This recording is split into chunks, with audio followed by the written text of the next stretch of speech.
Dans Colossiens 3:11, l'apôtre fait à nouveau référence à la fois aux problèmes de nationalité et sociaux. Comme vous pouvez le remarquer, il ajoute aussi d'autres aspects. Il n'y a ici ni grec, ni juif, ni circoncis, ni incirconcis. Ici, il met peut-être son doigt un peu plus fermement sur le problème du juif et du grec. Il insiste non seulement sur le problème de nationalité, mais aussi de religion. Combien ce problème était aigu. En Christ, il n'y a aucun avantage religieux d'une religion sur d'autres. Personne n'est dans une position moins avantageuse que d'autres, sur des bases religieuses. Puis il parle de barbares et de scythes. C'est une référence supplémentaire à la question raciale.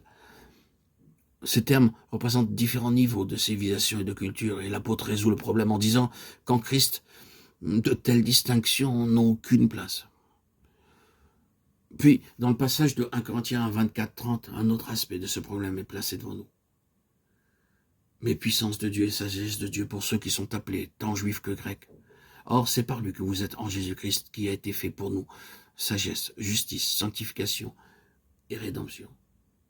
Voici un autre problème, celui de la destinée humaine. Et ceci est résumé en 2 mots, et des mots qui sont fréquemment répétés, sagesse et puissance. Puissance et sagesse. La question ici, à Corinthe, est un réflexe de la philosophie grecque qui s'était infiltrée avec ses suggestions subtiles et pernicieuses. La question est celle d'atteindre le statut de surhomme. C'est l'objet de la philosophie. La sagesse la plus élevée et la puissance la plus grande. La sagesse et la puissance sont les deux constituants du surhomme. La philosophie a toujours en vue la pensée de l'homme atteignant sa destinée, l'idée que l'homme a une grande destinée. L'homme a vraiment une signification, une grande signification. Il y a une grande idée liée à l'homme. Chez beaucoup de peuples païens, l'idée était celle de la déification de l'humanité, de l'homme évoluant lentement jusqu'à ce qu'il devienne un dieu. Il en résulte que le grand homme doit être adoré. Leurs héros étaient adorés comme se rapprochant de leur idéal, et ce fut tout un mouvement vers la déification ultime de l'humanité. Et les caractéristiques de ce surhomme suprême telles qu'elles étaient ainsi conçues étaient la sagesse et la puissance.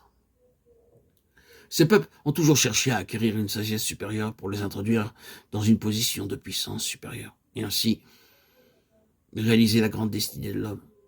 Le problème de la destinée humaine a été traité à la lumière de la sagesse et de la puissance.